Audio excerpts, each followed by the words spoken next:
Madam निखिलने जे काही केलं ते तुमच्याच सांगण्यावरून केलं ना. बास की. किती वेळा तेच तेच उगाळून चंदन करायलीस? किती वेळा सांगशील तेच तेच?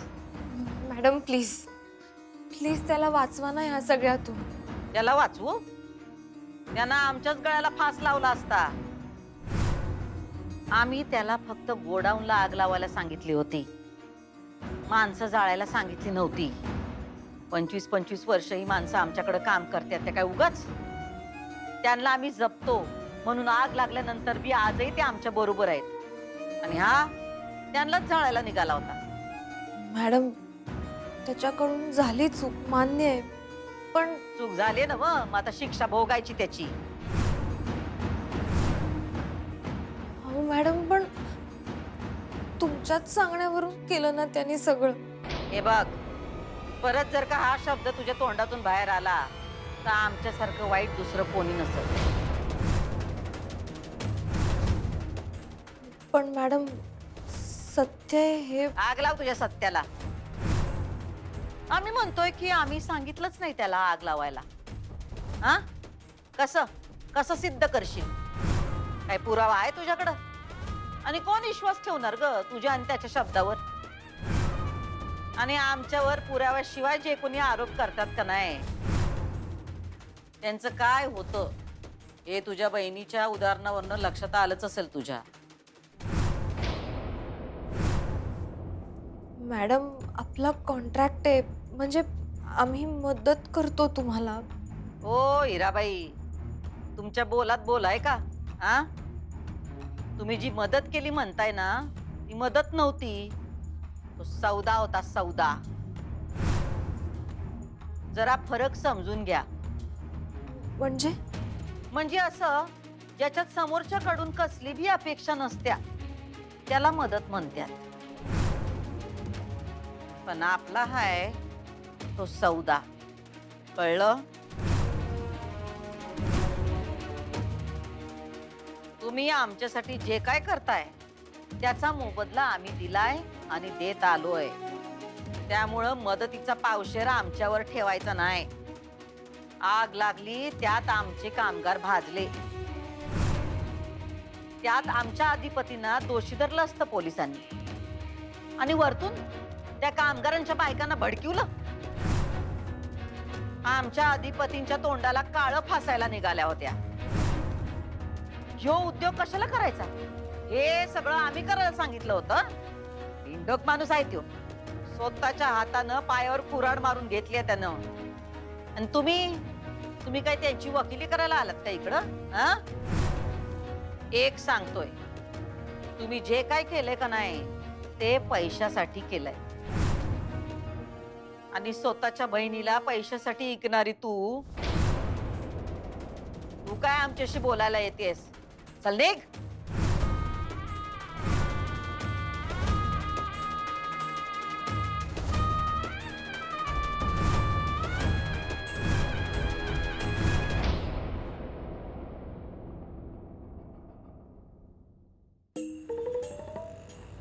अधिपती, मला तुम्हाला एक गोष्ट सांगायची आहे. घरला जाईपर्यंत संपल ना?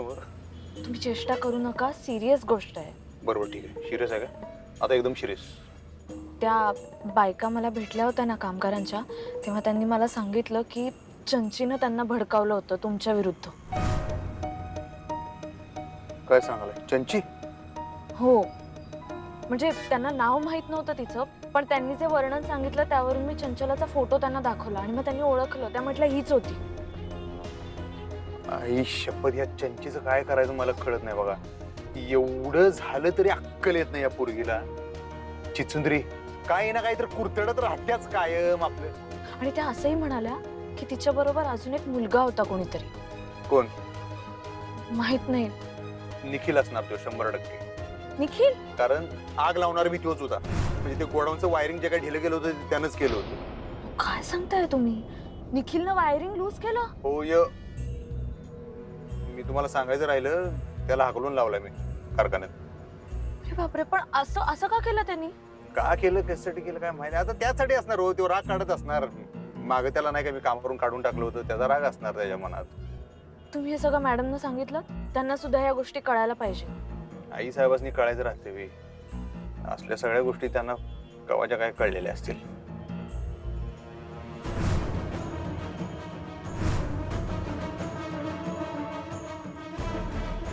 मॅडम काय चालेल उठतो उठ. उठ काय हिची अक्कल ताळ्यावर यावी म्हणून तिला ही शिक्षा दिली आहे. हा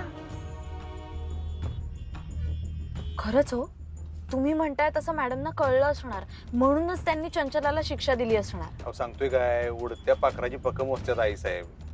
म्हणतानाच त्यांनी त्या चंचीला गाडो बिडो जे काय केलं होतं का नाही त्याचसाठी माहिती आहे मला. पण आता बास झालं अधिपती, खरंच बास झालं. आपण या विषयाच्या मुळाशी गेलंच पाहिजे. हा विषय आता अजिबात थांबवायचा नाही. जाऊ दे हो, काही विषय सोडून दिलेले बरे असतात बघा. त्यात धरून काय त्याचा फायदा आणि तोटा. उगाच कुठे विषय हार्ड करून घेता होय की नाही. मी बी सोडले, तुम्ही बी सोडा.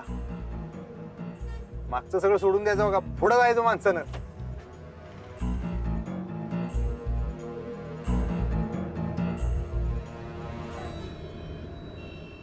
काय केलंस?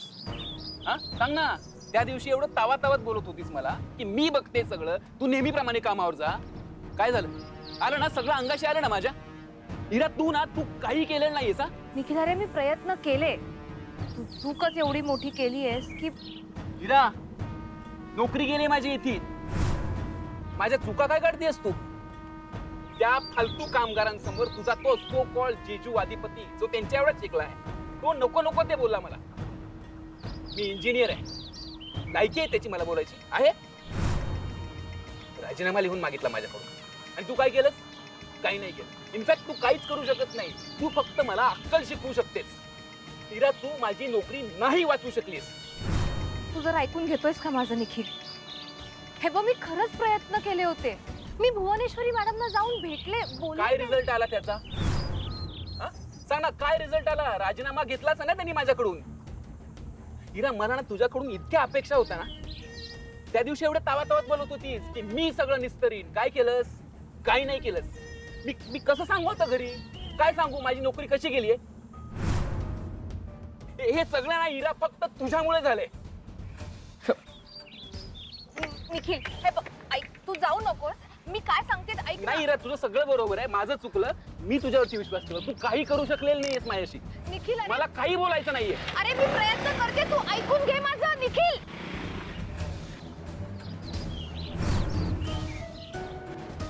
हे सगळं नक्की ताईनेच घडवून आणलं असणार आहे.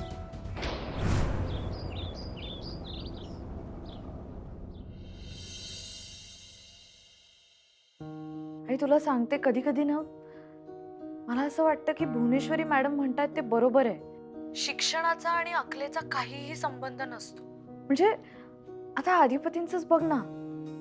खरं तर त्यांचं इतकं कमी शिक्षण झालंय, पण तुला माहितीये एखाद्या MBA ला लाजवेल असं सगळं मॅनेज करतात ते फॅक्टरीचं काम. आणि गंमत नाहीये ग, 20-25 वर्षांपासून असलेले कामगार त्यांनी अजूनही सांभाळून ठेवलेत. आणि किती मल्टीटास्किंग करत असतात ते. खरंच मला कमाल वाटते त्यांची.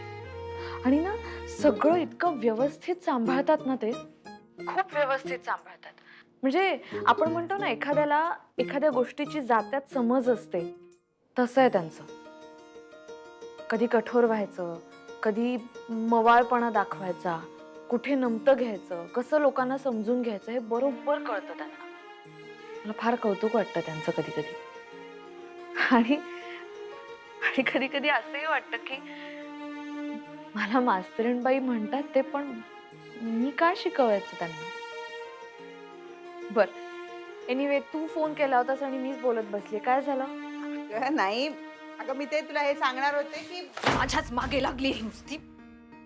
चूक नसताना मला भोगावं लागते सगळं. हो एक हिरा, अक्षरा एक 2 मिनिटात मी तुला फोन लावू का बाळा? हा मी लावते. हा मी करते, 2 मिनिटात करते.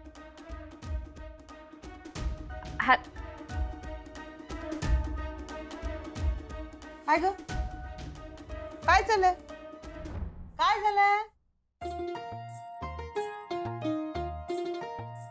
तू काय बी म्हण, पण खरंच कमाल वाटली सुनबाईची.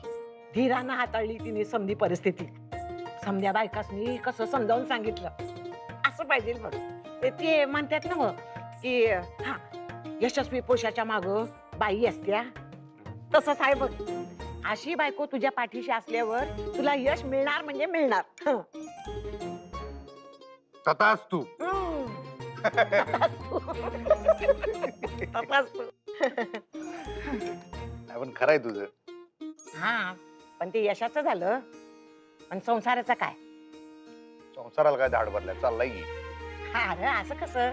म्हणजे नवरा बायकोचा संसार फक्त नवरा बायकोचा असतोय बाई. हा, ते माहिती की आम्हाला. हा. त्यांचं घर, आमचं घर, घरातली माणसं, हम्म. कुटुंब, नातेवाईक, पाहुणेबाई, या सगळ्यांच्या वायरिंगचं कनेक्शन मिळून संसार होते, माहिती आहे आम्हाला. नाही नाही तसं नाही, म्हणजे असते तसं, पण संसार संसार दोघांचा संसार. अरे संसार संसार जसा तवा चुल्यावर जावा हाताला चटके तवा मिळते भाकर. मास्तरी म्हणजे तासाला रोज म्हणायचो आम्ही कविता. पैकीच्या पैकी मार्क आहेत आम्हाला त्यांच्या हिशात. नाद काढू नकोस तू आमचा. अरे मग असं पैकीच्या पैकी मार्क संसारात काढून दाव की. मास्तरणीचा विद्यार्थी होण्यापेक्षा सुनबाईचा नवरा होऊन दाव की. काय म्हणजे कसं ग? म्हणजे हे बघ, आईस्क्रीम. आईस्क्रीमचं काय? म्हणजे आईस्क्रीम म्हणजे क्रीम आणि साखर अशी कशी एकमेकात मिसळलेली असत्या.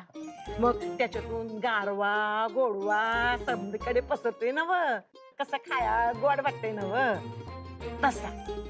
तसं एकमेकात मिसळून संसार तसा करायचा. काय असतं यास? ए 16 वर्षाची खंदी कार्यकर्ती, सरळ सांग की तुला पणजी व्हायचंय म्हणून. हा, एवढं फिरून फिरून क्रीम साखर गोडवा थंडावा बिंडावा एवढं कशाला? आलं ना ध्यानात. म्हणून या आईस्क्रीमचा गाठ घातलायस तू, माहिती की मला. आता ते असं उघड उघड कसं इशय काढायचा. तर आता कसं आलं ना ध्यानात.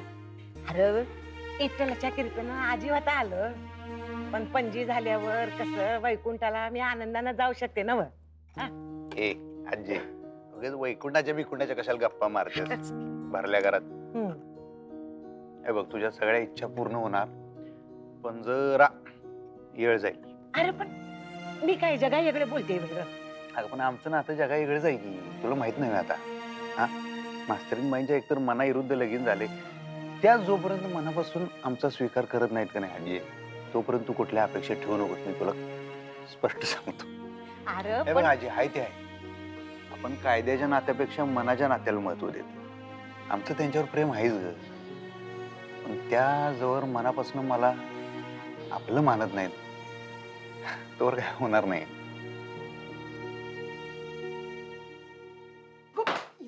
अगं इरा का तू नसताना भोगावला काय असतो? इरा अगं ए! का गळापट करतेस घरात? मुद्दाम मुद्दाम केलंय सगळं तिने. मागचा वचपा काढलाय. कुणी वचपा काढलाय? कोणी मुद्दाम केलं? काय बडबड करतेस इरा? ताईने वचपा काढलाय सगळा. गोडाऊनला आग लागली, तिला अडकवायची संधीच मिळाली निखिलला. जिजूंचे कान भरले आणि निखिलला नोकरीवरून काढून टाकायला सांगितलंय. म्हणजे काय झालं आता? काय केलं निखिलने? अगं निखिल काही का करेल आई? मुद्दामून केलंय सगळं ताईने. वचपा काढलाय तिने. निखिलने तिला या घरात राहू दिलं नाही ना, म्हणून बदला घेतेय ती. मला माहित नाही निखिल किती चिडला माझ्यावर त्याची नोकरी गेल्यावर. मी भुवनेश्वरी मॅडमचं काय, अधिपतींनी सांगितल्यावरती त्यांना खरंच वाटणार आहे सगळं. खोटा आळ घेऊन माझ्या निखिलचं करिअर संपवलं सगळं. अरे मी काय भिंतींशी बोलतेय का आता? एक नोकरीच गेलीये ना, करिअर संपलं काय म्हणतेस? हे बघ, एक नोकरी गेली तर दुसरी मिळेल ना. त्यात एवढं चिडण्यासारखं काय आहे इरू? काही अर्थच नाही तुम्हाला सांगण्यात. सतत ताईची बाजू घेता.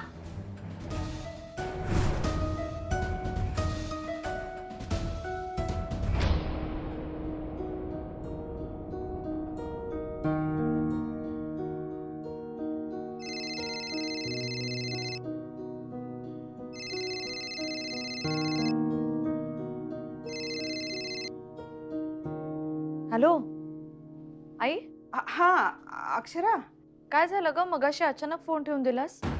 अगं नाही, ती इरा आली होती ग आणि पुन्हा आदळापट करत होती नुसती. का? आता काय झालं? तेच, अगं निखिलला नोकरीवरनं काढून टाकलं ना, म्हणून वैतागली होती. अगं पण तिला माहितीये ना, चूक त्याचीच होती. जीव गेला असता बिचाऱ्या कामगारांचा. आणि तिला म्हणून नशीब समज आत्ता फक्त नोकरीवरून काढून टाकलंय त्याला. खरं तर पोलिसात द्यायला हवं होतं. अगं पण तिला ती चांगली बाजू कुठे कळणार आहे अक्षरा. जाऊ दे. नाही पण बरं झालं तुम्ही त्याला नोकरीवरनं काढून टाकलं ते. अगं आता निदान प्रयत्न करून स्वतःहून तरी नोकरी मिळवेल ना. काय ना, लोकांना आयतं मिळालं की त्याची किंमत नसते. अगं खरंय तुझं. आणि असं का केलं त्यांनी, कशासाठी केलं कोणाच ठेव. पण खरंच फारच मूर्खपणा केला त्याने. बरं जाऊ दे अक्षरा, तू नको टेन्शन घेऊस ना ह्या सगळ्याचं. नाही नाही, चल मी नंतर करते तुला फोन. हां, गुड नाईट. हां, गुड नाईट बेटा.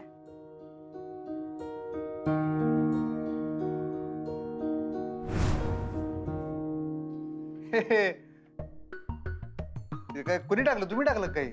हो. मंडळावर आहे. Thank you thank you. काय झालं असं का बघायला, आमचं काय चुकलं काय? हां, नाही म्हणजे नाही असं एकदम बघितलं तुम्ही, मला काय कळलं. नाही, काही नाही, काही नाही. ठीक आहे ठीक आहे, चला झोपा आता तुम्ही, मी झोपतो. एवढं दमलोय की नाही दिवसभर. पडल्या पडल्या घापतीशी मेल्यासारखं डोळे मिटणार आहेत माझे. अधिपती, अहो असं काय बोलताय? असं नाही, मी लई दमलोय हो, खरंच की. ठीक आहे ना हो सगळं.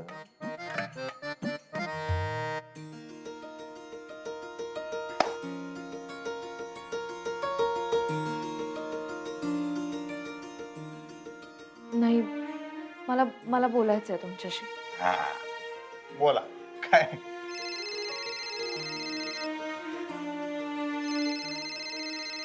आईचा फोन आहे. बोला तुम्ही, बोला काय. मी हा आई, बोल. हां हां अक्षरा, अगं नाही सॉरी, मगाशी एक सांगायचं विसरलं तुला. मी ना आंबे डाळ आणि पन्ह करणार आहे. तर उद्या परवा तुम्हाला दोघांना यायला जमेल का गं बाळा?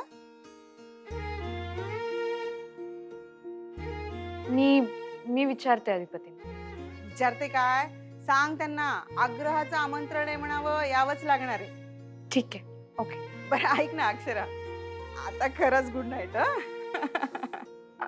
Good night. Okay okay, bye बेटा. हां.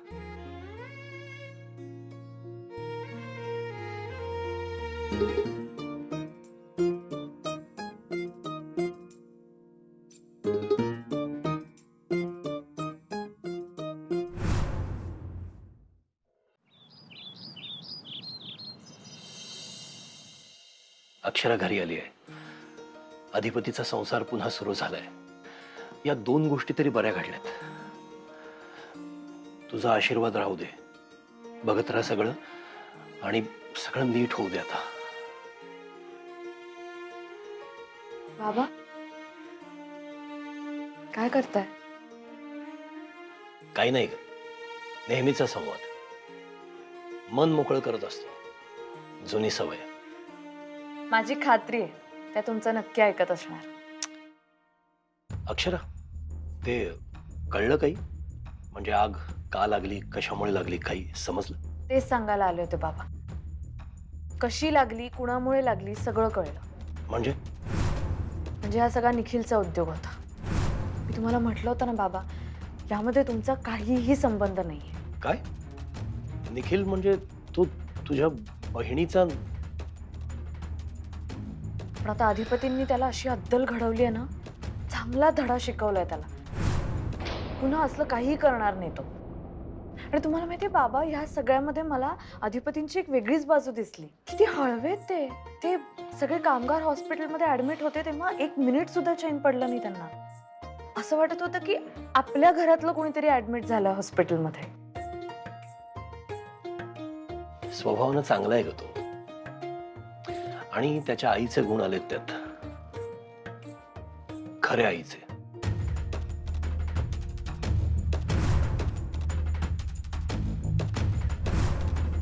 हा हा, वय वय. अहो येऊ की बारशाला. हा बरं बरं, ठेव. भुवे, अगं जेडी पाटलांचा फोन होता. बारशाला बोलवलंय. मग जा की. अगं जावं ते लागणारच आहे. पण मी काय म्हणते, भुवे आपल्याकडे कधी होणार आहे असं बारसं विरस? आई, आपल्याकडे बारस पाचवी असलं काय बी होणार नाही. अगं असं नका बोलूस. अधिपतीशी बोलून बघ की.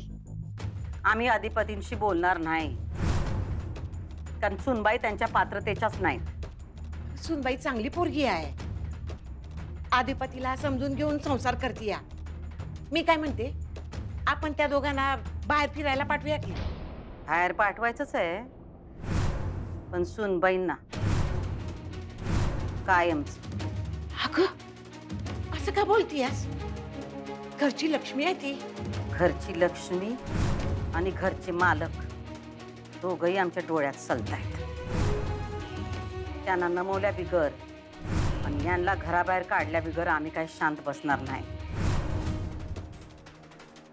आणि आई, हे तुला पहिल्यांदा आणि शेवटचं सांगतोय आम्ही, परत हा विषय या घरात काढायचा नाही. होय. आणि एक, जेडी पाटलांकडे जाताना सोन्याची वाळी घेऊन जा. होय.